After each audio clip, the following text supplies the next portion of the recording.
Good afternoon, everybody. This is Alexis Champion, Training Manager at the Georgia Coalition Against Domestic Violence. Thank you so much for joining us for our webinar, Safety Planning Demystified, Part 4, Safety Planning with Children.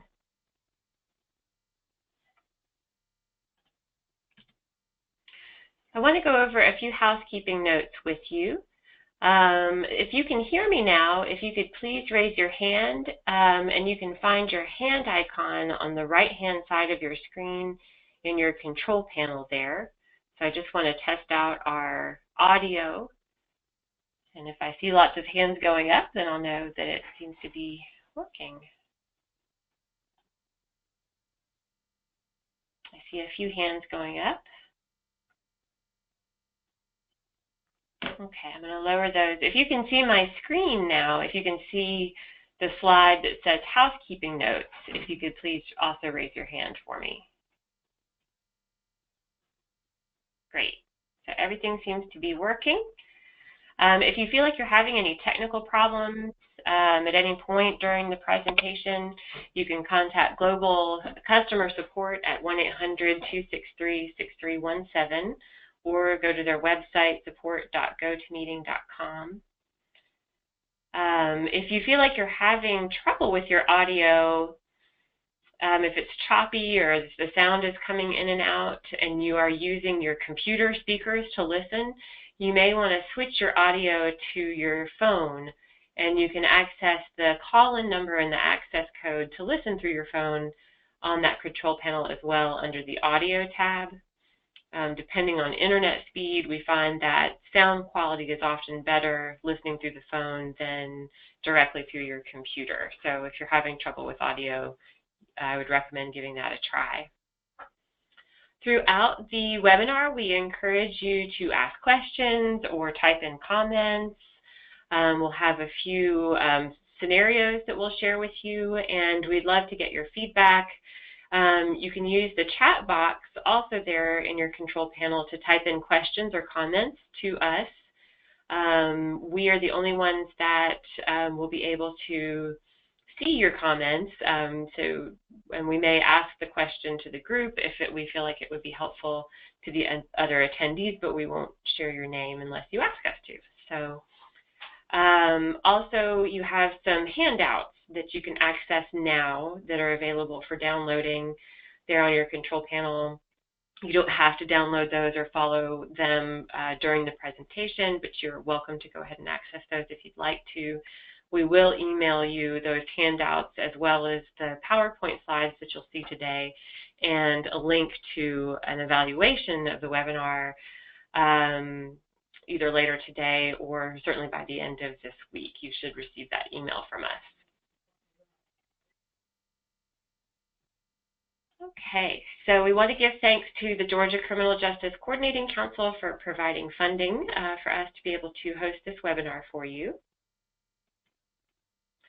And we will occasionally show this box, which just reminds us to pause to check if you have any questions, but you don't have to wait for this. Like I said, we encourage you to go ahead and type in your questions at any point throughout the presentation. And I skipped over this slide by accident, but I wanted to back up here. This is my contact information. Your presenter today, I'm going to turn over the presentation to her here in just a few minutes after a quick review, is Michelle White, our Child and Youth Project Manager. So you have her contact information here. Hi, everyone. And also sitting in the room with us today is Rosa James, our new training coordinator.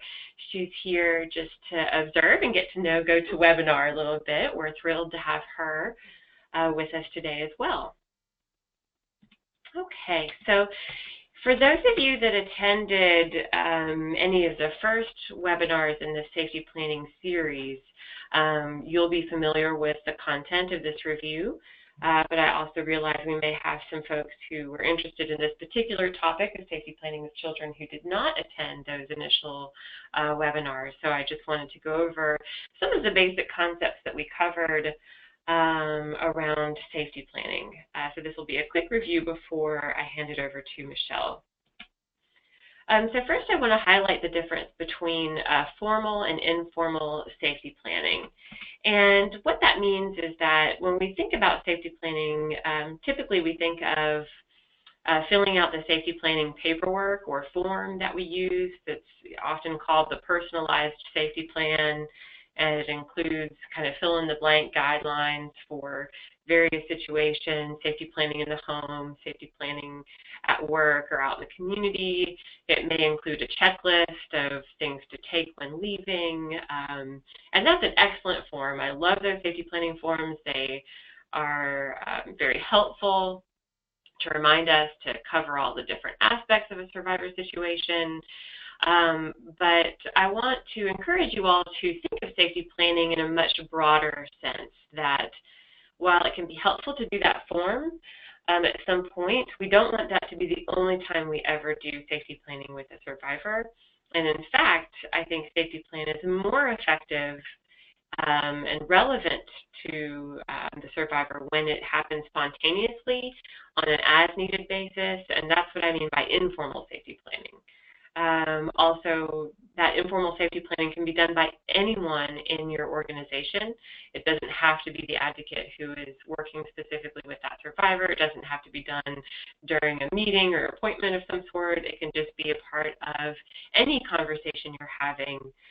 For example, a survivor comes to the office and says that she's getting ready to go to a job interview, and she's asking for a bus ticket for the city bus. And as you're getting that ticket for her, you can say, hey, do you have any safety concerns about riding the bus today? You know, any worries about where your job interview is located, any chances you might run into your abuser while you're there?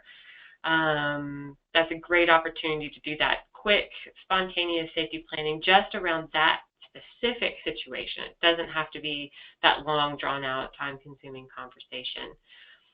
That's just one example. There are so many opportunities we have to do that kind of informal safety planning in all of our interactions with survivors. Good safety planning should also be multifaceted, and what we mean by that is that we're looking at both batterer-generated and life-generated risks. And one of the handouts that I shared with you today, it's a document by Jill Davies called The Advocate's Guide to Safety Planning, and these are her concepts, this idea of the difference between batterer-generated and life-generated risks. And I'm going to go over some examples of what that means here in just a minute. But I encourage you to read Jill Davies' article on that to learn more about that take on safety planning with survivors. Another key quality of good safety planning is that it should be trauma-informed. And the really basic way to have trauma-informed safety planning is to consider the emotional safety of the survivor in addition to their physical safety. We also want good safety planning to be survivor-led. And what that means is that we are taking into consideration both what the survivor is willing and able to do. We may have the best safety planning ideas or tactics or approaches, but those are not going to be effective for a survivor who is not able to follow those suggestions or not willing to follow those suggestions. We're used to the saying, you know, working with the survivor where she's at, and this follows the same line that we're bringing information, we're bringing ideas to make good safety planning, but ultimately it's the survivor's decision, and she knows her situation best, and we need to allow her to be guiding us in how that safety planning actually gets mapped out.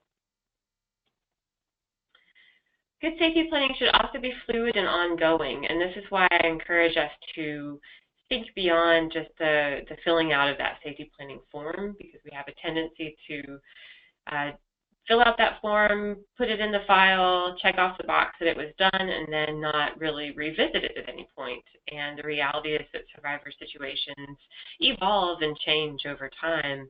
And so if we're doing that informal as-needed safety planning, we'll be able to adapt and change that safety plan to coincide with changes that are occurring in the survivor's life. And finally, it should happen in the moment. Again, it doesn't have to be by appointment. We don't want to say to a survivor, oh, we'll sign up for an appointment with your advocate and she can go over that with you. My goal in providing these webinars is to make sure that any advocate working in a shelter setting, whether you're there on nights and weekends, or if you're the child advocate or the legal advocate or someone answering the crisis line, that you will have the tools and the knowledge you need to do safety planning with survivors as the need arises. So to take a minute now to break down the difference between batterer-generated versus life-generated risks. So this first column of batterer-generated risks are the things that I think we are pretty used to thinking about when we think about safety planning. Obviously, there is a risk of physical and sexual violence to the survivor, depending on her situation and the batterer's abusive behavior. And we need to be prepared to safety plan around that. And, thinking of the power and control wheel when we look at this list, we know that batterers use the children to maintain power and control, and so what are the risks around that? We know that their economic abuse is a powerful tool that batterers use, and so what are the financial risks to the survivor? Not having access to money, not having knowledge about what their financial situation is, and safety planning around her access to the funds she needs to get safe.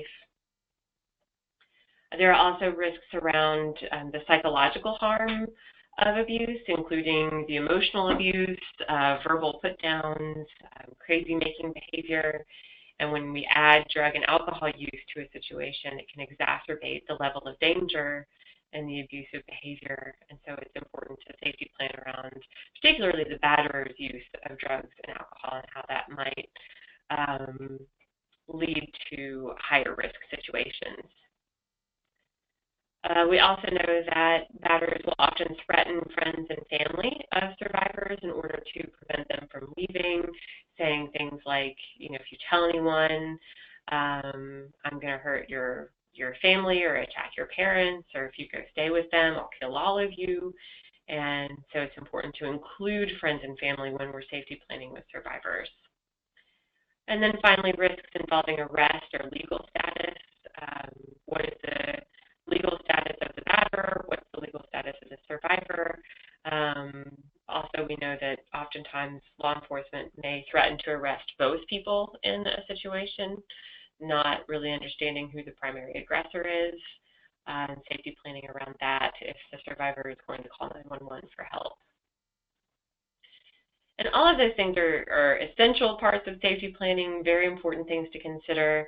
But if we're only considering this column and not also taking into consideration the life-generated risks for the survivor, we're going to miss a big piece of the puzzle in keeping a survivor safe. So basically what the life-generated risks look at is those environmental factors that go into a survivor being able to successfully leave a violent relationship or to be independent from her abusive partner. If a survivor does not have access to employment or some sort of financial support, if she's not able to find safe housing in the community, if it's in a high crime neighborhood or in a place where she doesn't feel safe, then all of the safety planning we're doing around the batterer-generated risk isn't really going to help that situation. So we have to look at all these other factors as well. That can include physical and mental health. Does the survivor have access to the health care services or mental health care services that they need? Also being aware of that they may not get very good responses from social institutions, whether that's the Department of Family and Children Services or even our own agencies sometimes.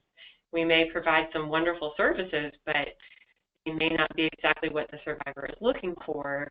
And if that mismatch occurs, that may not really be helpful to that particular individual.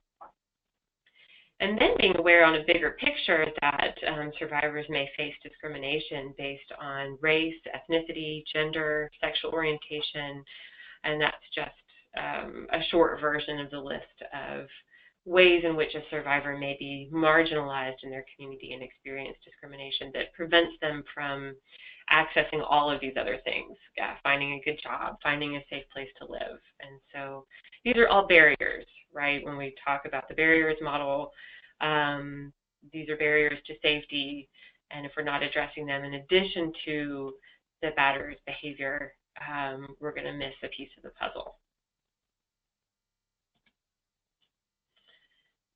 So to touch briefly on trauma-informed safety planning, what do we mean by that? So we mean focusing on emotional safety.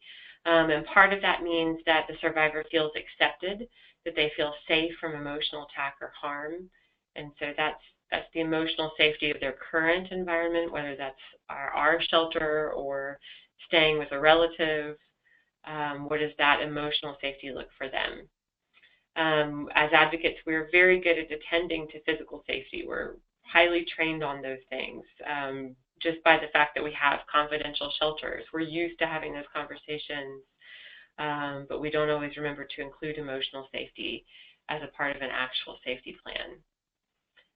But one thing I say to encourage us to get better about that is, so many times I've heard survivors say that the emotional abuse that they experienced was really the worst part of their abusive relationship. That, yeah, the physical abuse was bad, but those wounds healed. But the emotional wounds take a lot longer to heal. And so we need to be prepared to talk about that and provide some safety around that, and work with survivors to find some sense of calm and safety even in the midst of their crisis situation. And finally, we have to remember who is the survivor, and that goes back to the idea of safety planning being survivor-led. How the survivor identifies is important. And what I mean is there's a lot of different ways that a person could identify who they are, what makes up their experiences. What is we talked about the barriers and the life-generated risks on the previous slide. What is their sexual orientation, and how does that impact what their priorities are going to be in developing a safety plan with you? That's just one example of many. What is their cultural background? What language do they speak? Whether or not they're documented. These are all important things to consider. So again, it's reminding us not just to look at the batterer's behavior when safety planning, but looking at who that survivor is. And in doing that, we need to remind ourselves to be humble. So we're asking questions, we're respectfully curious, we're getting to know that person without relying on assumptions or stereotypes based on how they identify. So while we want to consider their identity, we don't want to just leap to a conclusion based on that identity and say, well, I know this about you because it's true for all folks who identify that way. That's certainly not the case. And just remembering that what's possible or normal for us may not be the same for the survivor. So again, if the safety plan includes things that they're just not willing or able to do that seems perfectly reasonable to us, it's not going to be an effective safety plan. All right, so that is our review, and I encourage you, if you missed the previous webinars in this series, you can check out the recordings of those webinars on our training website and watch those and take the quiz at the end to get your certificate. They're all available online, and we'll be adding this one as well a few weeks after it's held once we get the quiz created and the recording ready to go. So now I'm going to turn it over to Michelle White to get into the specifics with you about safety planning with parents and children. Good afternoon, everyone. Thank you so much for being a part of this training experience. I know we're pretty excited to offer this to you guys. So let's talk a little bit about safety planning with children. What we're going to cover over this particular webinar are really some best practice strategies to developing and enhancing safety plans for kids that are a little bit more child-centered. We're also going to focus on thinking about a child's ability when safety planning and their developmental stages. We're also going to cover the possible risks of safety planning with children, some things to keep in mind and items to consider when creating a safety plan with a non-abusive parent and a child. And we're going to talk about some special considerations when safety planning with kids. This can include unsupervised visitation with the abusive parent, what does it look like to emotionally safety plan with a child, and some cybersecurity pieces that we should keep in mind when accessing the internet and using technology. Again, you guys, you're welcome to use the text box for any questions you have, and we're going to do some pauses throughout this presentation to hear your guys' feedback or your thoughts. So we're going to start with some myths that folks have about safety planning with children. One of the first is that children are not capable of enacting a safety plan.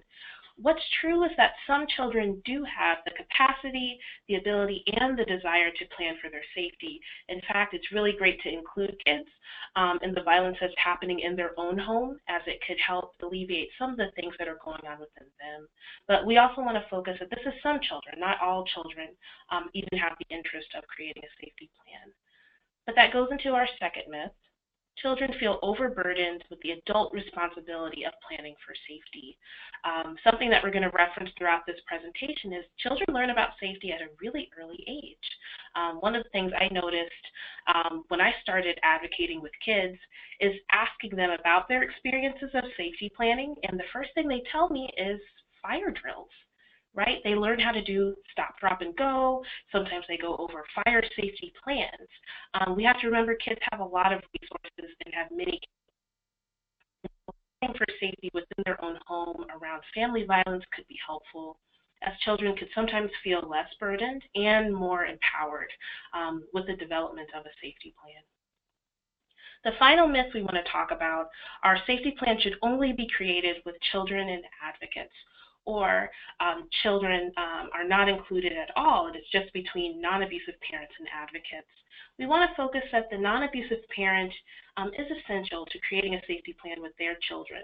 They are the experts of their situation. They have so many resources and many insights on how to keep their children safe, and it's our job as advocates to help navigate that process.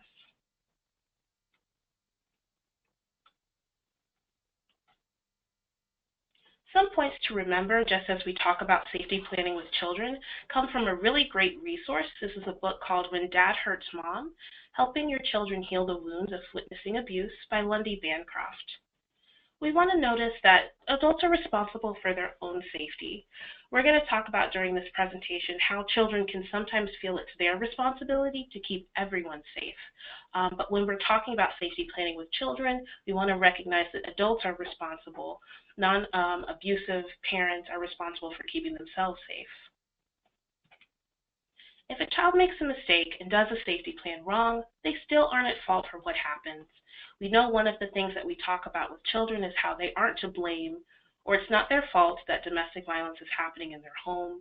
So we also want to apply this same ideology to if a mistake is made during a safety plan. We also want to recognize, again, how the abusive parent is always responsible for his own actions. This comes with talking about accountability with parents. And of course, when we talk about power and control and just domestic violence in general, we know that the abusive partner is the one that's responsible for his behavior. This is an interesting one, but that children don't have to talk to you about safety planning if they don't want to. When we talk about children and feeling empowered, we also want to give them the choice to safety plan. But we don't want to forget that the non-abusive parent is the person who definitely is responsible for engaging in a safety plan with their children.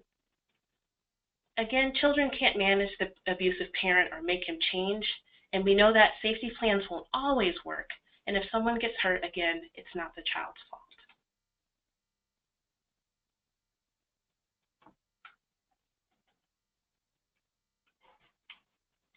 When involving the non-abusive parent, we want to make sure that we highlight that the parent is the best judge of the level of danger.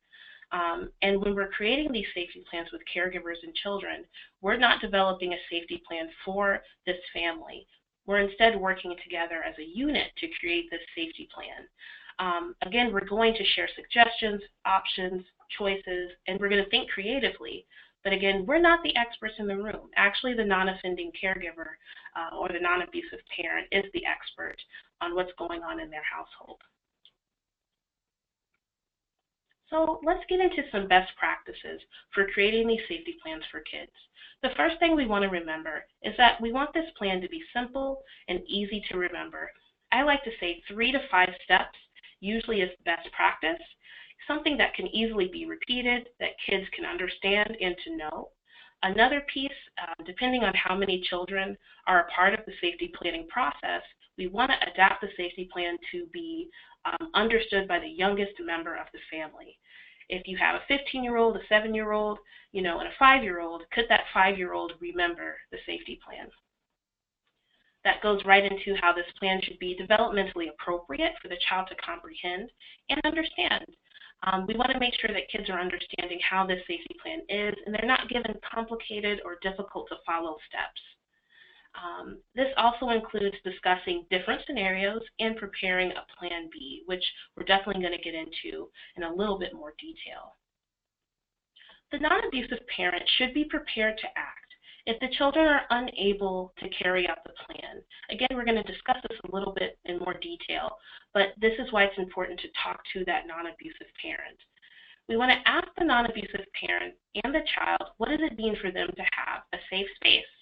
Again, as I had shared previously, in my work as an advocate with children, the first thing they think of when they think about safety is fire safety or weather-related safety, depending on where you live, right? So it could be planning for a hurricane, planning for a tornado, things of that nature. So we want to start where parents and children are, and just in terms of their discussions of safety, and then talk about what does it look like to be safe in their home.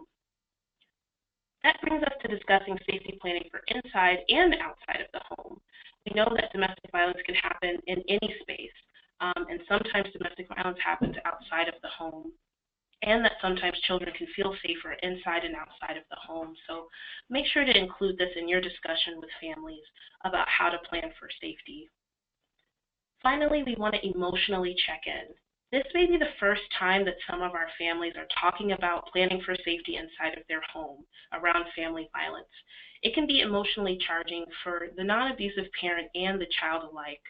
So feel free to pause, to check in, to see how they're doing. I like to offer with, hey, I know we're talking about some pretty heavy things. I just want to check in with you guys to see how you're doing. Don't be afraid to take breaks also, or to take your time with planning for certain pieces. Again, this can be emotionally charging and can be kind of frightening depending on the family and what they're dealing with. So feel free to emotionally check in. Here's a case scenario that we're going to go through together throughout this presentation. Lee and her 3 children entered the shelter after a physically abusive incident with her husband. Allie, age 3, Ben, age 9, and Kyle, age 15, usually spend their afternoons at their grandmother's house or the Boys and Girls Club after school. Lee and her children also attend church. Lee shares with her advocate she's unsure what she would like to do when she leaves the shelter and agrees to create a safety plan with her advocate for if another abusive incident arises if she returns home to her husband. Feel free to jot down some of these notes. This is a lot of important information that we're going to use when talking about safety planning with Lee and her children during this presentation. So we're getting started. Again, I want to highlight safety planning with children can sometimes feel overwhelming and or not necessary for the non-abusive parent. I know in my experiences with working with families, sometimes the non-abusive parent didn't understand why we were talking about their children and safety planning. They felt, oh, our kids are in the other room, the door is locked, they have the music on, TV on, they can't hear what's going on. So this is usually our opportunity as advocates to provide some information on how safety planning with children can be helpful. I would say refer to those myths, if you can, about safety planning with children, and that a lot of times children do have thoughts and feelings around the violence happening in their home, and some safety planning strategies can be helpful. So it's great for us to offer choices. So best practice strategy we can talk about is definitely meeting with the non-abusive parent first, one-on-one, without the children, to discuss safety planning strategies. We know that when working with adults, they may have a lot of adult content that they want to share, and this can include their feelings about safety in their own home. This is a best practice strategy because sometimes children don't know all of the pieces of domestic violence that are taking place, but as the advocate, it's important for you to be informed on this information from the non-abusive parent. So best practice would be to arrange a time to meet with this non-abusive parent first. Then you're asking questions about assessing the safety and child's capacity to safety plan. So let's look at what that would look like. Some assessment questions you could ask to the non-abusive parent could start with, how do your children know if something scary or unsafe is about to happen? Here we're trying to assess for the child's capacity to understand when something dangerous is happening, if they can tell the signs of domestic violence within the abusive partner. And of course, you can rephrase this question to how it would make the most sense to the parents that you work with. And of course, if you're in that one-on-one setting, you can be way more direct with parents. How do your children know if domestic violence is about to happen? How do they know their father is going to do something harmful? There's a lot of different ways to ask that question to get a little bit more information. Next, we want to talk about, well, where are your children located, or where are they usually when something unsafe happens? Again, you can be creative in how you ask this question, and remembering, of course, the feelings that may be coming up for that non-abusive caregiver when they're speaking with you. They may want to give you the perfect answers. I know that's definitely been my experience of, oh, the children are never there when domestic violence is happening, or they're in that room, and the door is closed and the music's on. We're not in a position to judge our non-abusive parents. We're here to really get the information so we can help them develop a safety plan that feels realistic for them. So feel free to share that. Other ways you can ask this question, when you notice something is happening, are your kids in the room? Are they not in the room? Are they outside? Are they at grandma's house? Really trying to help them answer that question. The next question, what did your kids do if something unsafe happened? Could you give me an example? This is letting us know how the children react to domestic violence. And of course, these actions can vary, but what helps when asking this question is asking for examples. And we'll talk about this more in our case scenario. But we want to know, where are the kids and what are they doing? So are they standing in front of mom trying to protect her? Are they hiding under the kitchen table? Are they gathering their siblings to distract them, right? We want to know what are the actions they're doing, and this is going to be used for that safety plan. The next two questions have to do with empowering the non-abusive parents and the children. So asking the non-abusive parent, what would your children like to do when something scary happens at home? How would kids like to handle the domestic violence that's going on inside their home? That may seem like a funny question sometimes, but there's great information that can come from it. Some things could be realistic and some might not.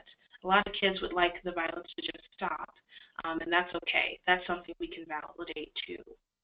And then, of course, asking the non-abusive caregiver, what would you like to do if abuse is happening and you feel your children are unsafe in the home? Again, we want to get the non-abusive caregivers strategies and resources for how they would like to safety plan and what they would like their children to do. So let's come back to our case scenario. After completing the assessment one-on-one with her advocate, Lee shared that her oldest child, Kyle, sometimes tries to protect her when her husband starts yelling. When her husband has a bad day from work, Lee shares that he starts yelling and making demands from everyone. Kyle tried to push his dad, Lee's husband, during the last physical incident. Then, usually tries to distract or hold Allie when scary or unsafe incidents take place. And Allie sometimes feels scared, cries, or hides. So again, take a look at this slide as we have a question for you. We're looking at the different ways Lee's children are experiencing and dealing with domestic violence. We see that Kyle tries to protect his mom and physically tries to put himself in between his dad and his mom. He even tried to push dad during the last physical incident. We see that Ben immediately goes to his younger sister and tries to console her or distract her. And Allie feels scared, and so she has emotions that are pretty typical for her age, right? She's scared and she's crying and she's hiding. So for our next piece, what suggestions would you make for Lee's children in safety planning? If you could type in your responses, we'd like to see kind of what you guys are thinking about just from what we've learned so far. So again, what suggestions would you make for Lee's children and talking to this family about safety planning?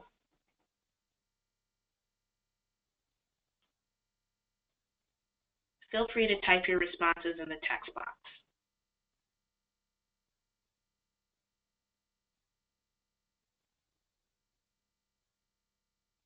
I'll go back to this slide too so you guys can see what behaviors the kids were engaging in.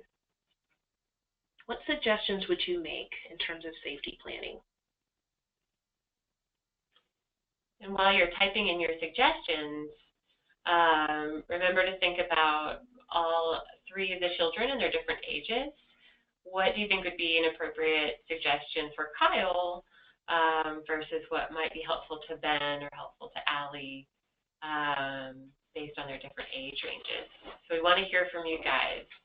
We know that you're doing some great safety planning work out there already, so don't be shy. Share your ideas, and as we get the responses, we'll read the answers to the group.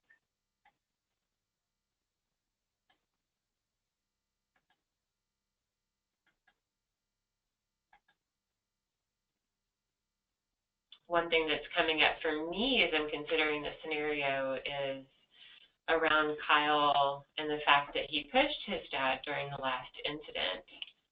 So what could be one way to safety plan around that possibly to keep Kyle safe? We've got a response that says, I always ask my clients to teach their children to call 911. We definitely include this when talking about safety planning with children, that children have the knowledge to dial people that they think are safe or systems they believe are safe, which include 911, close family friends, safe adults, neighbors. So that's an excellent strategy. Great. Are there any others that we want to share? And going back to think about the different approaches to safety planning, remember to consider both the physical and the emotional safety of the kids. What are some ideas you can come up based on those two different categories? We've got another great response. Maybe talk with Lee about working with Kyle about other ways to protect his mom without getting involved in the incident. Again, this could include calling 911 or asking a neighbor for help. I want to expand on why this is a great strategy. We are recognizing that Kyle's wanting to protect his mom, right, by getting involved physically. So with understanding his intention, let's expand on that. Let's look at that strength because, right, it's a strength when kids want to be protective over their parents, but as we discussed in this presentation, it's not their responsibility. So the suggestions offered by this advocate, calling 911 or asking a neighbor for help, definitely fall in line with that. Great job. Great.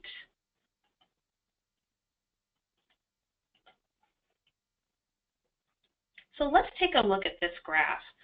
There's a lot of different things that kids can be capable of, and a child's feelings during an abusive incident can ebb and flow. They can definitely change. There's not one way that children feel during an abusive incident. So the first we're thinking of is if a child feels capable of independently enacting a safety plan. As you guys have already mentioned, calling 911 or another safe person, system, or resource, gathering or leading their siblings, if the abuse is happening indoors and they are not able to leave, locking the door behind them or leaving the abusive area. These are things that, and when we say independently enacting a safety plan, this means a child can engage in safety strategies without needing a prompt by understanding that abuse is about to happen in their home, right? And they're able to engage this without any direction. The next piece is if the child is not able to independently enact the safety plan, but they're capable of following instructions. This means they may need a few prompts from the non-abusive parent or their siblings, or they're able to hide, escape, or just leave the abusive area on their own if they're being told to do so. The final section includes a lot of different pieces, right? So if the child is early childhood age, like Allie in our case scenario, this can include chronologically or developmentally, right? If they are chronologically one age, but they may act younger or behave younger than they actually are. Also, if a child freezes, if they disassociate, or if they go numb, they're not able to move their bodies, is really what we're looking for with this piece. And finally, if they're unable to follow instructions or create their own instructions, right, their own safety plan that maybe wasn't discussed. We want to categorize these in the same space. We want that non-abusive parent and or the siblings to prepare to fully enact the safety plan and to really provide guidance, protection, and support to the child and their family, or if they are the child in that family, if they are of early childhood age, if they freeze, or they're unable to follow instructions. Again, with this graph, kids can ebb and flow with this. One day they maybe feel fully capable of enacting a safety plan. Sometimes they may freeze. We know that this can happen, so we just want to keep these pieces in mind when we're safety planning. Next, we're going to look at some things that folks are able to do based on their chronological age. Again, the age that they're given with based on their birthday. So typically when kids are preschool age, they have quite a few motor skills and they can understand verbal communication. A lot of times kids that are 4 or 5 years old, they can identify a safe room or a safe place in their home, especially if directed. They can use the phone amazingly. I think nowadays kids can use phones better than adults. But they can use the phone and they're able to contact help, which could include any of those things we talked about, 911, safe people, safe resources. And they can practice with the non-abusive parent on what to say to get help, right? Mommy needs this. This is our address. It could be something as simple as that they can practice on the phone.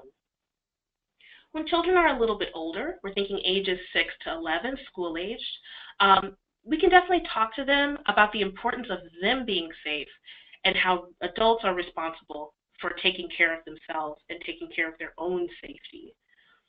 Similarly, we can talk about places inside and outside of the home that they can go to feel safe, and they can have access to their neighbors or other safe people in their community to ask for help.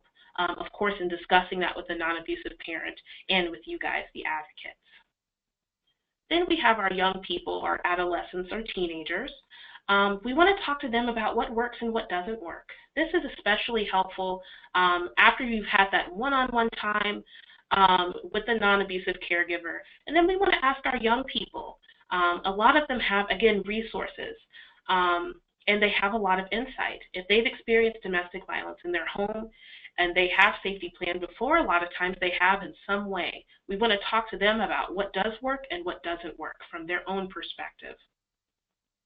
Next, we want to brainstorm with them where they can go or how they can take care of their siblings during that time. And we want to emphasize that it's important for them to keep themselves and their siblings safe. This is definitely a discussion we're going to talk about in our case scenario with Kyle, who definitely has these capabilities, and what we need to emphasize with him. The bottom of the slide, you see a link for a turning point. This gives a little bit more information about the chronological age and the capabilities children can have when safety planning. So feel free to check that out. You guys have access to that at any time, so feel free to check that out for more information. And I'll add from my personal experience with the 5-year-olds and over the last year or so, practicing things like phone number and address. One thing I recommend is doing that you can talk with the non-abusive parent about finding times to do that in low-key times, like riding in the car. Yes. You know, I'll just be like, hey, do you remember our address? Do you remember and I break it down into pieces. Do you remember our street? What's our house number? What street do we live on? What's our city? And I like, yay, every time you get to say it right. And I'll just spontaneously do that at random times. So there's not a lot of pressure, and it's not during a crisis. So that's just my little tidbit of trying to teach my own son our address. Yeah. Sometimes that can be challenging for our 4 and 5-year-olds. Absolutely. I think that's a great idea. That's a great idea. Let's come back to our case scenario. Lee, her advocate, and her children met together to discuss safety planning. Lee offered to say, check the mailbox as their safe code phrase for the family. Lee discussed Ben, her 9-year-old, holding Allie, the 3-year-old, and Kyle, the 15-year-old, calling Grandma and gathering the children's packed backpacks to make sure all 3 of them can get picked up outside of the home. If Grandma is not available, their plan B is that Lee shared the children could walk to their Boys and Girls Club or their church to call the police. Lee spoke with Kyle about focusing on his and his siblings' safety, not hers.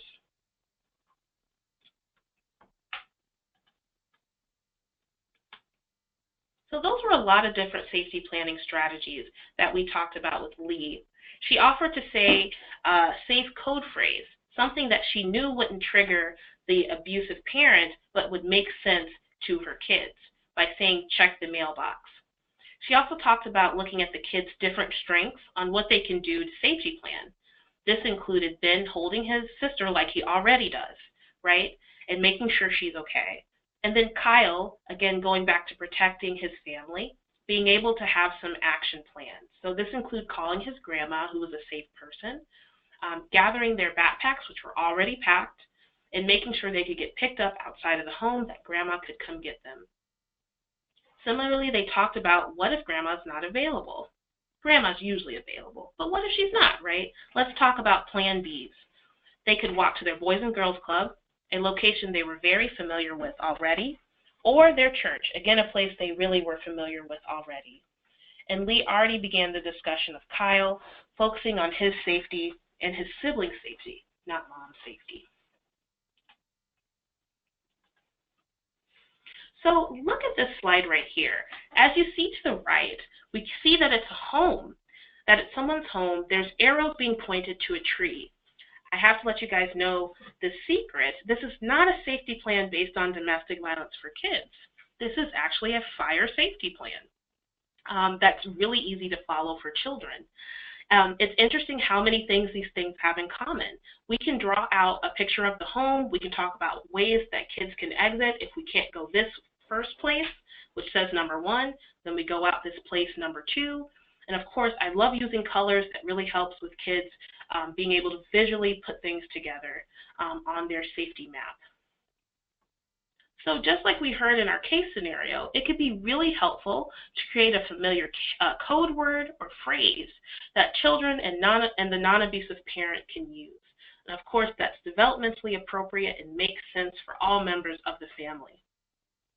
For Lee's case, just to put a visual together, let's say her mailbox was away outside of the home and away from the home.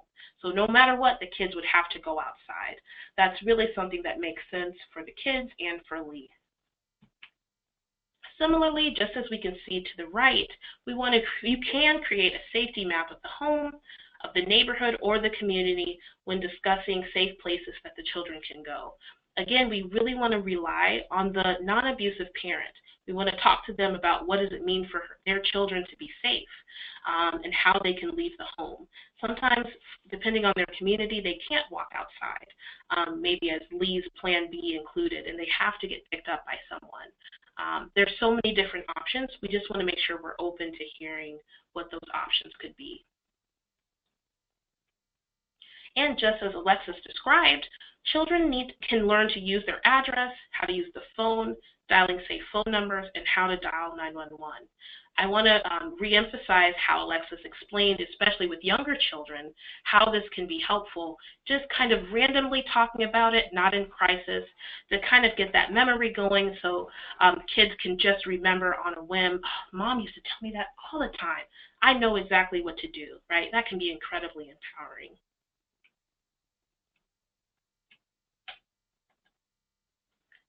Some more ideas. This includes preparing a backpack for children that can include important documents, cash, and emergency items that are easily accessible. Again, this is something that the non-abusive parent and or the children can do ahead of time. Of course, putting it into an area that is easily reachable for the kids, but not in an obvious place that would be out. And just as that picture shows on the left, it can be organized in a certain way, whatever they would like to include in there.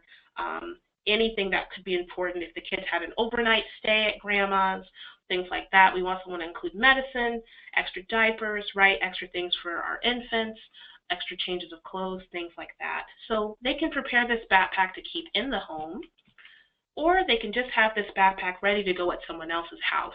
We know that there can be a lot of steps when it comes to safety planning. Sometimes eliminating a step is having their backpacks already at a safe person's home. So if we go back to our case scenario, grandma could already have stuff at her house for the kids. Their only concern would have to be just getting out of the home.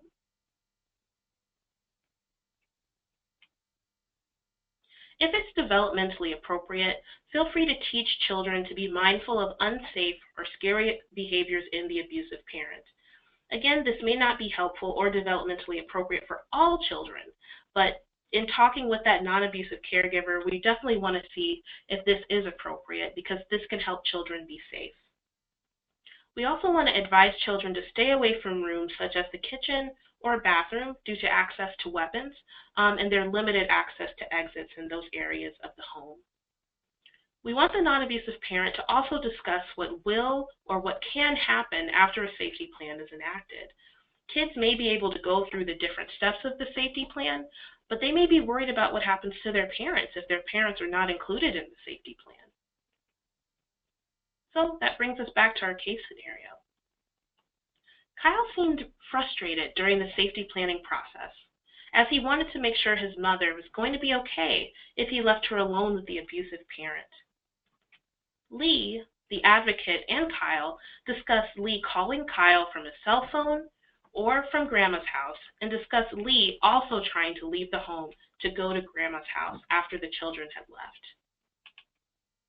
Lee shared with Kyle how appreciative she was of his protectiveness and reassured him to protect himself and his younger siblings and that she would protect herself. Lee and the advocate validated Kyle's frustration and his fears for his mother's safety. So again, when we talk about that emotional check-in to see how our kids are doing when talking about safety planning, this is a really great idea.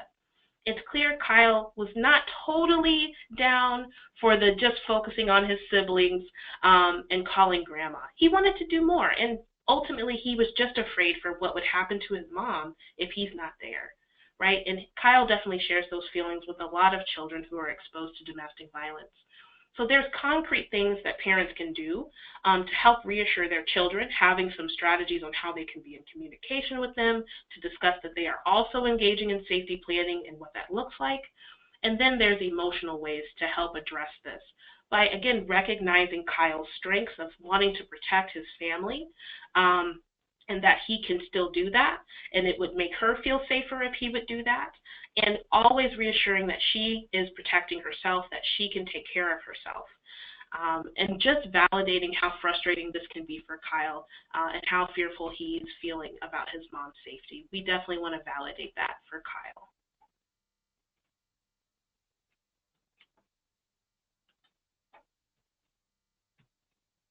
Here are some items to consider.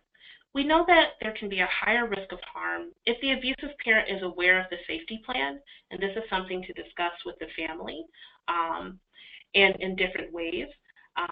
Also, safety planning can sometimes make children feel more fearful. This is why, again, it's important to talk to that non-abusive parent to really get their gauge on what their children are capable of and what they know already. We know that children can sometimes already feel at fault if they're not able to protect themselves, if they're not able to actually engage in the safety plan, or if their parent still gets hurt. So we want to recognize this and say this out loud during the safety planning process. Because again, we don't want to make any promises that everyone will always be safe if you're engaging in the safety plan. I want to share too, depending on the developmental age and the chronological age of the child, sometimes you don't even need to mention that this is a domestic violence safety plan. Typically, you can just share these are things that we're going to do if mom says go check the mailbox. Because again, they may recognize that some things are happening within their home, but sometimes we want to be mindful of what we're sharing and how much kids know already. Again, let me know if you guys have any questions about that piece, but we want to focus really on the developmental stage of these kiddos and making sure they're getting support that's based on their developmental stage and age. When safety planning, also consider the family's culture, their interpersonal resources, and their non-traditional strategies. Like Lee was talking about with her family, she knows she can always count on her mom, which is grandma, and that she'll be there. That's not necessarily the police, right? Going straight to the police. Talk about those non-traditional strategies, spaces and activities and connections that families have already that they trust, and how they can be involved in that safety planning process. We always want to emphasize that discussing strategies in empowering ways to non-abusive parents is way more helpful than giving advice. This would include going back to those assessment questions, getting the parents' ideas of what they believe are safe, how they feel their children are handling domestic violence, rather than telling them this is how you're going to keep your family safe, this is what your children are going to do. And again, we know it's not possible for us to guarantee the safety of this family. So try your best not to make promises and be realistic in your approach, but still empowering and trauma-informed. Other pieces we want to talk about with this family, as children get older, right, what should change in the safety plan? We know that children gain more skills and have more capabilities as they get older. So if you're spending a considerable amount of time with this family and you're making those informal safety plan check-ins, we definitely want to talk about that piece. What should change in the safety plan if their youngest child learns to walk?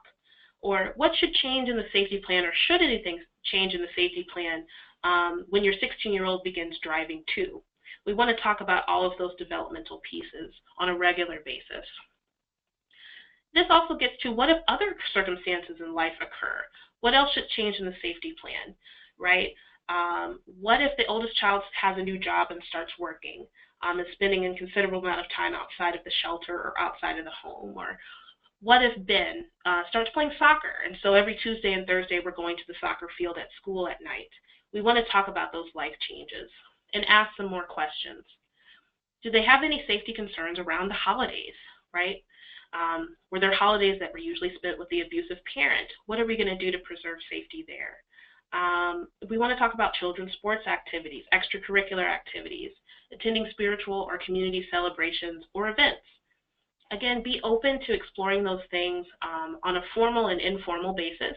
We can always ask at the beginning, but it's a lot of information at the beginning. So you want to do those informal check-ins to see where this family's at and what adjustments they may need to make in their safety plan. I want to kind of pause here and get folks' input. Is there anything else you guys want to consider when talking about making changes to a safety plan for children that you guys have either done in your experience or you're just thinking of during this training? What other kind of things should families, should the non-abusive parent be mindful of when adapting their safety plan? Again, feel free to use your text boxes to text and show us your answers or things you have done when talking about safety planning with children. And I know for me, I think about what changes could be occurring in that child's life because of their access to our services, whether they're coming into shelter or, mom is filing for a protective order. Can you guys think of examples of how that might change things in that child's life or circumstances that would be important to safety plan around, whether it's that physical safety planning or the emotional safety planning? I know sometimes it can be a really big transition and change to go from home to the shelter. and even checking in around that and safety planning around having that new space, what supervision looks like, what activities look like too. So any of those pieces can be considered as we're talking about safety planning with kids today.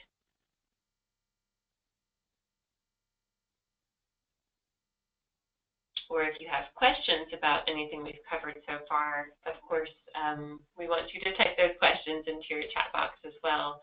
I promise if you have a question, somebody else has that same question.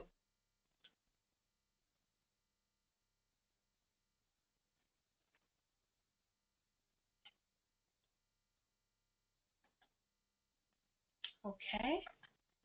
So let's move on a little bit. Let's talk about some special considerations when safety planning with children. Again, we're going to go over what does it look like to plan for emotional safety, some tips around actually planning for unsupervised visitation with the abusive parent, and cybersecurity strategies for engaging in ways to protect yourself online and with technology. So when emotionally safety planning with children, this can come down to something as simple as talking to kids about what they can do if they're feeling unsafe and scared. So if children are feeling unsafe and scared, how can they let you know? A lot of times children aren't using the really adult way of communicating using words, right? And some adults aren't doing that either. But for children, we can really talk to them about what are things you can do, what's a way you can show me that you're feeling unsafe and scared and that you need a safe adult support. We want them to be able to seek out supportive people and safe adults and talking to them about what that looks like.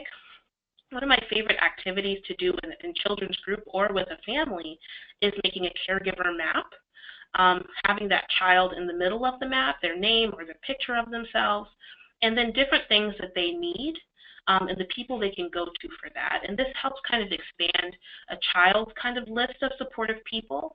And I definitely like talking about school or daycare as a place where there's a lot of safe and supportive adults. It could be their gym coach, it can be their English teacher, their counselor, if they have a church group member that leads their Sunday school class, right? We want to definitely talk about who those people are. And I always give you guys like a wink to make sure to include yourself on that list because you are also a supportive and safe adult they can trust. We want to offer for children to help create their own peaceful, safe space. And as you can see on your left there, this is Ignatio's self-care plan, giving them ideas about what does it mean for them to have safety. And you don't have to just use words. You can also use pictures that make sense to that child, talking about what they can do to help their minds feel safe, their bodies feel safe, and their spirits to feel safe. Another best practice strategy is to provide clear information and avoid surprises with children. Be as straightforward and developmentally appropriate as you can when talking about their emotional safety planning. Michelle, I had an idea as you were talking. I'm curious to know your thought that it seems like creating something like this, maybe not a specific self-care plan, but identifying peaceful spaces or helpful people would be a great activity for a kids support group. Absolutely. And that could be a fun way to come up with that list that then the advocate could use later on a one-on-one conversation with the non-abusive caregiver to say, hey, here's what Ignacio came up with in our support group. I think this is great information for you to have to use in safety planning with him and helping him to identify and remind him about those safety resources if, a scary situation comes up. I think that's a great idea, and it's a realistic way to apply a lot of these strategies that we talk about all the time with children and families. Definitely including some of these safety caring, emotional safety pieces in children's groups, and then bringing it outside the group to talk about with non-abusive parents is a really great idea. When we're talking about emotional safety planning too, we're really talking about what does it look like for this child to feel safe, to feel comfortable, or to feel happy, etc. So this means really asking children that question. Again, adults have really concrete ideas or sometimes abstract ideas of what it means to feel safe and comfortable, and children sometimes don't think that way. So we want to ask this child, what does it look like when you're really happy? or what makes you feel happy, right? And help kind of build that idea within them. We also want to validate feelings that come up for kids. We don't want to tell them how to feel, but we want to recognize what they're feeling and be with them during that feeling. And of course, we can help children prepare for difficult emotions as well. So I want you guys to take a look on your right at this kind of safety planning map. So we want to talk to kids about what makes them feel upset, sad, or scared during this process or during those incidents, right? So that they know what feelings are coming up for them. And a lot of times we want to access our bodies. So what happens to your body when you're feeling upset? What happens to your body when you're feeling sad, right? Do they notice their stomach starts hurting? Do they notice their hands get really hot or their head starts feeling kind of heavy? We want to help them recognize that within themselves. Next, we can offer helpful distractions, right? They can access their friends, their families, an activity that makes them feel great, a book that they love to read. We want to offer them some distractions when that feeling comes up for them. And of course, offer things that help them feel better. If it's a hug, family, art, sports, music, there's so many different things. We definitely want to see what makes them feel really good. And then, of course, having people they can ask for help.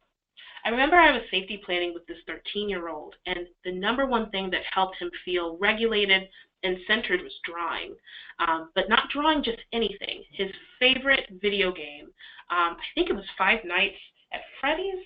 I may not be saying that right, but I'm sure you guys are nodding if you've worked with people in his age group. Also, Minecraft was a really big emotional safety planning tool for my school-aged kids. So there's just so many different activities and games that help kids feel centered that sometimes adults are not always connected with, and that's okay, because we can ask those questions. Similarly, we always want to use that child's language to describe how they are feeling. If a child says, I feel icky today, or I feel gross today, I feel like my head's on fire, we want to just be with them in that feeling and try our best not to correct them, right? If they're feeling icky, they're feeling icky, and what can we do about feeling icky? Let's move into unsupervised visitation with an abusive parent. We know that sometimes our non-abusive parents are required to facilitate this visitation without supervision with the abusive parent. And this means that children may be subject to enacting a safety plan with limited or no help from their non-abusive parent. So a suggestion we'd like to make that's child-centered is really promoting that child having choice and agency in navigating relationships with their abusive parent. I know if you all have had experience with this and have had to kind of work with children and families around that unsupervised visitation, it can really feel like a power and control struggle.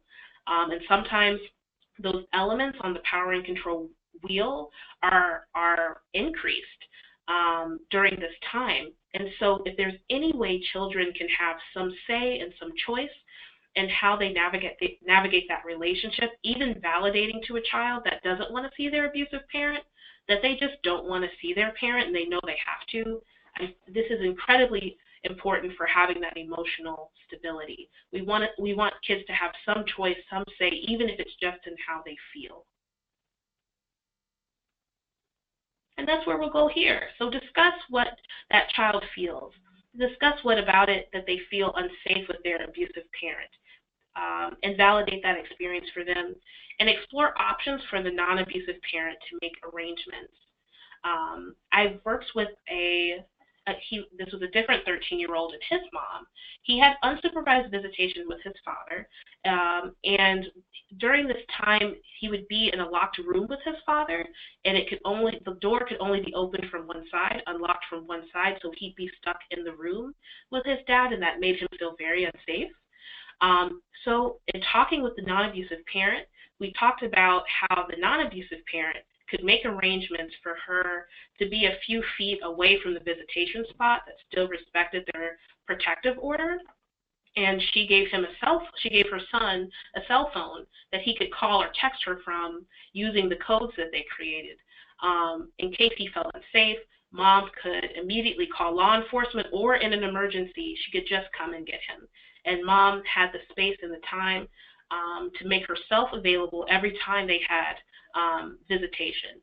Now I know with the abusive parent, she would make herself available. I know this is a different type of scenario that sometimes feels a little extreme, but this mom was really concerned about her child's safety, and that's what we focused on. And the emotional stability of the 13-year-old went sky high, just knowing his mom was a few feet away, that he knew he could call her, he could text her, she would be there. It was really important for this bond between this mom and son who had been through a lot with their abusive parents. So it's exploring those options and seeing what's available, what the non-abusive parent can do to see how to protect this family and help them feel better. So this includes researching safe exchange organizations. I know in Georgia sometimes they're not as available in your service area or in your county, but it's great, and you're welcome to access us to help or see about these safe exchange organizations. But they typically have a lot of really great support, referrals, and guidance to help navigate how the non-abusive parent and the abusive parent can exchange their child during visitation times. And of course, we know our legal advocates are great resources, and our attorneys. If there's safety concerns where we need to alter the supervised visitation plan, of course, if supervised visitation is preferred, we definitely want to talk about getting that in writing with our legal advocates and attorneys. So feel free to share that option with your non-abusive parent. Again, it's not always guaranteed that that can be adjusted. A lot of times our court systems need really concrete evidence on why a child needs to have supervised visitation, especially with their parent. But that's really where we step in and help advocate for these families. So always validate the safety concerns that come up from the children and the non-abusive parent. Here's some more insight from the Lundy Bancroft book, When Dad Hurts Mom. We really like drawing, so if you want, you're welcome to draw or map out that visitation space that the child will be in and discuss scenarios where the child could protect themselves and or their siblings. We also want kids to know that their safety is the top priority, even if they need to go along with speaking negatively about the non-abusive parent. Again, this can be kind of tricky, and it can be emotionally draining for children to experience that emotional abuse or witness that emotional abuse, but we have to recognize this is a reality of a lot of children who are exposed to domestic violence and that are participating in unsupervised visitation with their abusive parent. It's really helpful to have this discussion with the child and their non-abusive parent, that they are not being harmful to the non-abusive parent by going along with speaking negatively. And by that I mean if the abusive parent is saying mean things about their moms, if they're putting their moms down, if they're saying they're bad moms, and things like that. Those are examples of speaking negatively, and that's keeping it very light because kids hear a lot of different things. But we want to tell those kids you are actually protecting yourself, keeping yourself safe. You are not hurting your mom. You're not hurting your non-abusive parent. That's definitely something we want to help support. Again, let us know if you need any support doing that. I know I've had a lot of experience helping families understand that this is a survival strategy. And when you get home, you can say all the awesome, nice things about that non-abusive parent to make those feelings go away. Sometimes that helps. We also want to be mindful of children being messengers for the abusive parent. A lot of times the abusive parent is using that unsupervised visitation time to get information. They really want to know what's going on with the non-abusive parent, what changes have happened, if they've gained employment, if they have financial security, if they're seeing or dating someone else. There's so much information that the abusive parent wants to know, and they will and have utilized their children to get that information. When we talk about safety planning, it's really helpful to be mindful of what information is being shared, but this can feel like a lot of pressure for children. They're getting questioned by their abusive parent and their non-abusive parent. So definitely talk to the non-abusive parent about getting information from their children and how they're doing it. It could be even helpful to talk about this ahead of time. Hey, I know you have to do what you need to do to feel safe when you're with Dad, but if he asks questions about our location, if you just let me know, I'll take care of it, right? So again, doing your best to get that information about safety planning, because we know if the abusive parent knows the location of mom, that could be harmful to her. But doing our best to keep that exchange so that children don't feel like messengers. between the parents. It's a very careful dance, but we can figure it out together and definitely provide parents with support. If the abusive parent has substance abuse or mental health challenges, we really want to educate our kiddos on how to respond and how to look for warning signs for their own safety. If they know dad has starts speaking funny when he's drank a lot from that brown bottle, right, and he can't really stand up straight, that this might mean we need to use our safety plan, right? And we can definitely use developmentally appropriate language to talk to kids about substance abuse and mental health challenges so that they can do something. If that means calling you, calling a friend that lives closer than where mom may be located, anything that you can think of that feels appropriate and safe so that those children feel safe in that safety plan. And finally, if you're concerned that if the child is going to the unsupervised visitation and may be abducted, there's a lot of things that we can do, that children can do to protect themselves. This means, just as we discussed previously, rehearsing their full name, their county, or recognizing where they are, their state, and being able to call 911. And strategies that kids can do if there's a possible abduction is writing messages and passing them along to adults in the area they feel are safe. For instance, if the child is in a restaurant they don't recognize, they can put that information on a napkin and slide it to the waiter.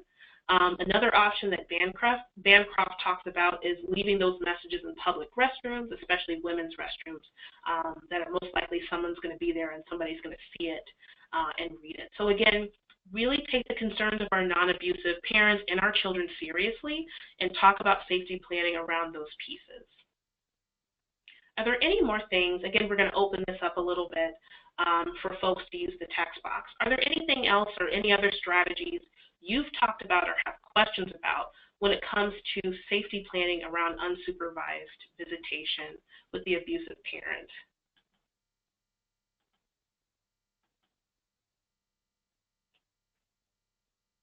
I know there's a lot of different strategies that families can use that are culturally competent, that are relevant to what they're experiencing.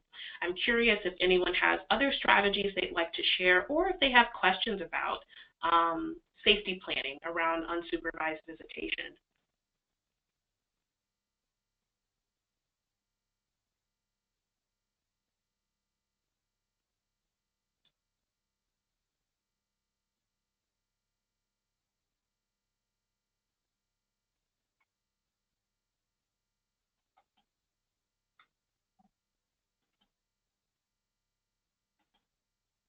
Okay.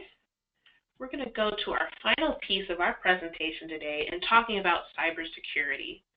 As you can see at the top of our slide here is Digital Abuse with Cybersecurity. This is a great website called hackblossom.org that is written in a trauma-informed way that's great for adults to read. It's even great for young people, teenagers to read if they've experienced dating violence, that talks about different strategies you can utilize to protect yourself online. So we want to discuss with non-abusive parents and children their access to the internet and possible concerns they may have about their digital safety. Our role should be to provide suggestions, not to direct this family to not have communication with the abusive parent.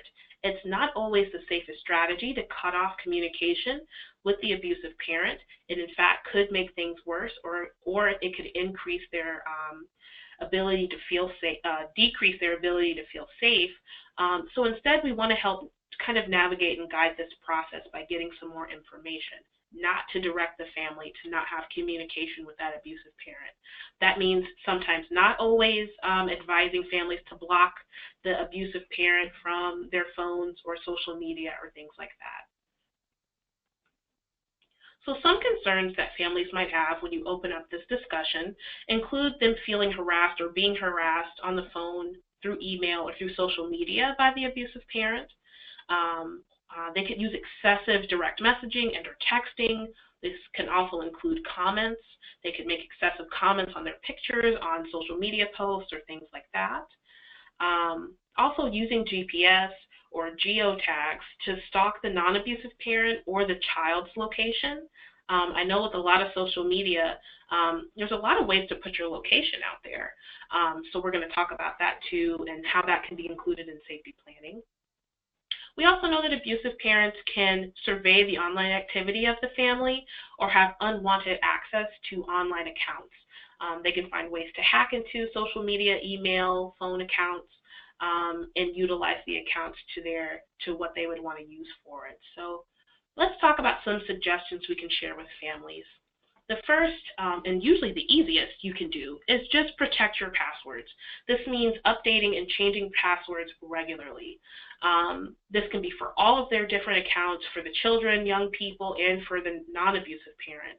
Just checking your passwords and changing them often is a way for them to have more control over what goes on if they're afraid their accounts will be hacked. Also, there's an option to browse the web privately.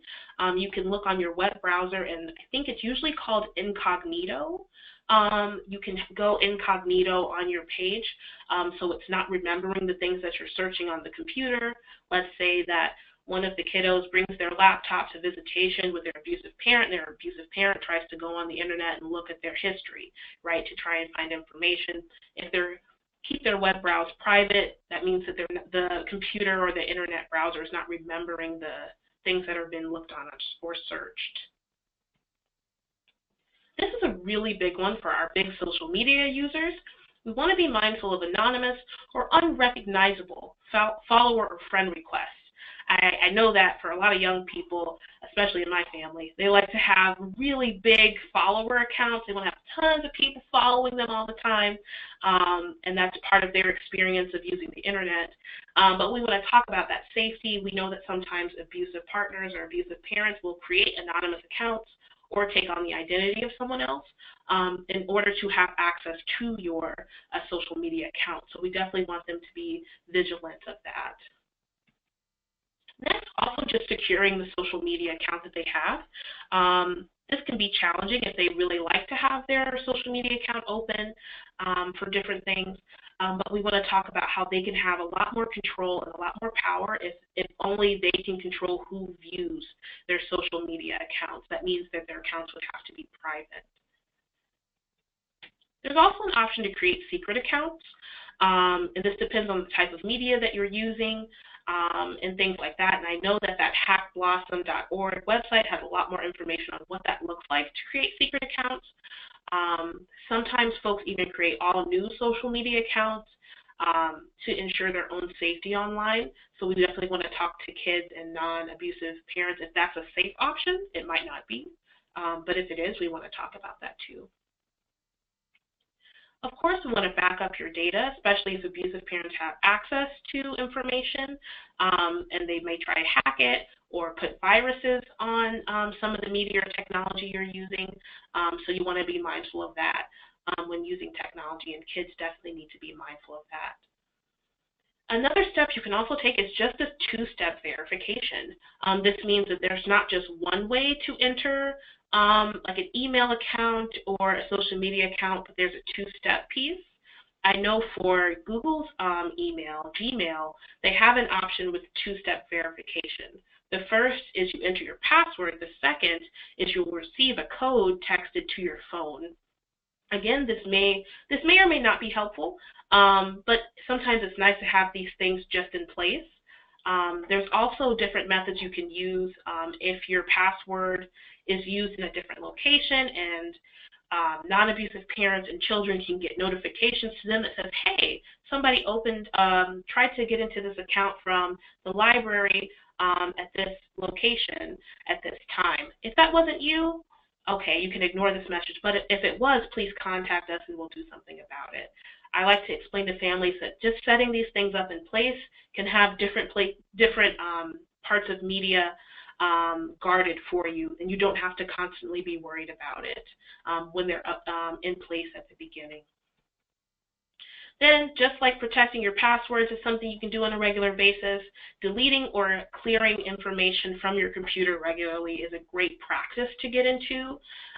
This also includes being mindful of cookies. Again, I'm not a technology expert, so I'm just throwing out these terms. But the cookies on your computer and your internet, remember the types of sites that you go to and the things that you're viewing. So being mindful of the cookies and deleting or clearing your computer history regularly are just ways to help increase your digital safety. Another thing I'd like to remind us of is, in my experience, I've worked with families who, you know, they had a teenager, usually it's a teen, older child who, they may have all of this information, they may have all of the logistical safety planning in place and know how to keep things private, but they're making a choice to have contact with the abusive parent. And I think that's an important conversation for advocates to have with the non-abusive parent, to just be aware that this is a possibility, or to ask questions about, do you think, you know, going back to our scenario, we can use Kyle. I mean, Kyle, when he first comes in, is very protective of mom, seems very angry at dad, but there's still a chance that, given some time and separation, that Kyle wants to reach out to dad. Maybe he's worried, wants to check on him and see how he's doing. And so he initiates that contact, even though they've had these other safety measures in place. So that goes back to that emotional safety planning, that, you know, we can have all of the technical safety planning in place, but if we're not tending to Kyle's emotional safety and well-being, there is that risk that, especially with kids, they miss that abusive parent, even though they know there's a risk there. Sometimes they make those choices, and better to be prepared in advance about, okay, what will happen if, and how will we respond, and how will we make adjustments, than to be caught off guard and unprepared for that scenario. Absolutely.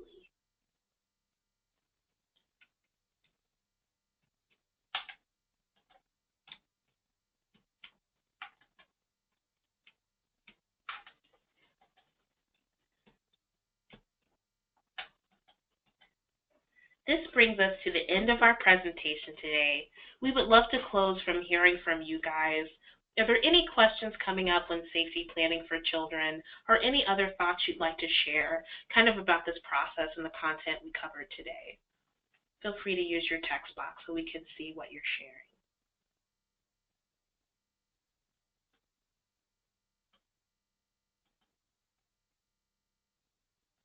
You guys are a quiet bunch this afternoon. I know we hit that 2 and 3 o'clock afternoon slump and we get a little sleepy. Right.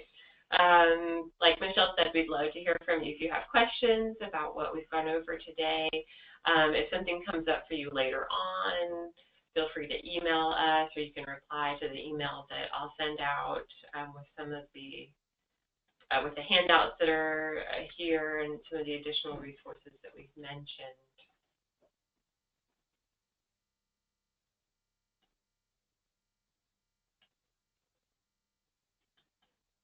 All right, well, we will go ahead and wrap it up. Here is our contact information again, so you have both of our phone numbers and email addresses, and we welcome your feedback or your questions. We're here to help problem solve or come up with ideas. If you have a particular family that you've been working with that you'd like to brainstorm ideas on best practices around safety planning, we're here for that as well. So thank you so much for joining us today, and look for that email from me. This recording of this webinar will be made available on our training website, and we hope that you'll join us next time. You guys have a great afternoon and rest of your week. Thank you.